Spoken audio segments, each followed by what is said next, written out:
So one of the ways that we can see these links in the chain happen is through laws. And so you've got a handful of laws there. First are the tithable laws. Tithable just means taxable, and it's whose labor gets taxed. And so you've got, in the end of the primary sources, you've got some of these laws. And so you've got the 1643 law, tithable law, that tries to determine who gets taxed. And in 1643, it's determined that quote-unquote Negro women are going to be taxed. Now, what's distinct about this is you're treating women of color different than you're treating white women, and so you're in effect privileging white women. You're saying that their labor is not going to be taxed, that they are somehow special, and that they by virtue of their whiteness have this dispensation. And then later, another law, and I put that in the module for you, a law later will say, okay, so the first law said Negro women, quote unquote Negro women, but what does that mean in terms of status? And the later law determines that even if you are a woman of color and you're free, you shouldn't be as free, the law suggests, as a white woman is. And so even women of color who are free, their labor is still going to be taxed, whereas the labor of white women is not going to be taxed.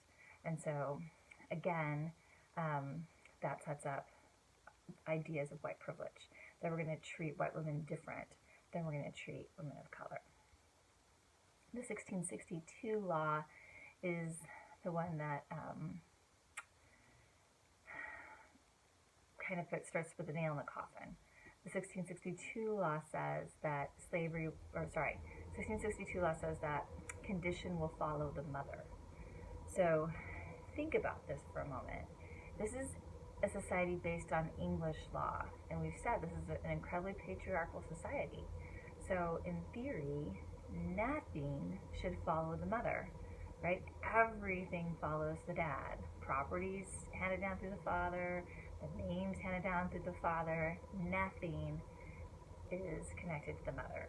But in this one thing, they're saying, oh wait, we're going to have this follow the mother. So your status is the status of your mother, meaning if your mother is a free woman, then the child will be born free. If the woman is enslaved, the child will be enslaved.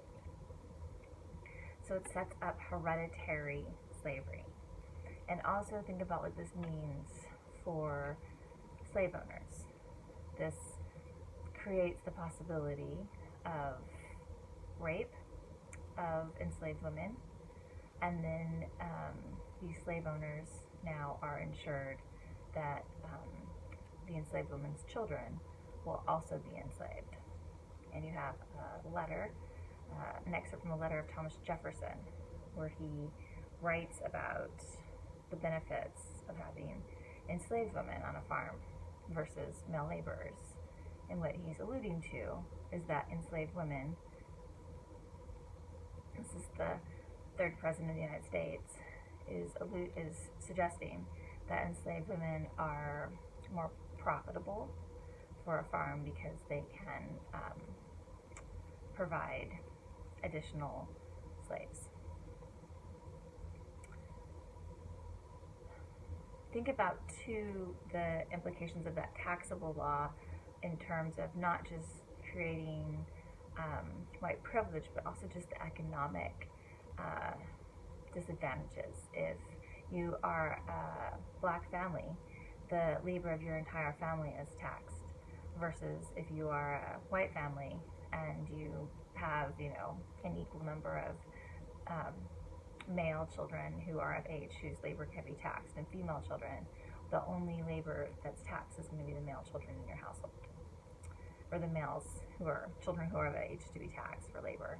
And again, you saw with Mary Johnson, there was that exception made. So again, these laws, one person at a time, one law at a time. All right, you've got both the tithable law and the 1662 law in your textbook. If you've got the 5th edition, it's on page 82, so there's some further examination of those laws there. And then if you've got any questions, again, put those in the module. I'll be happy to help you out. Take care.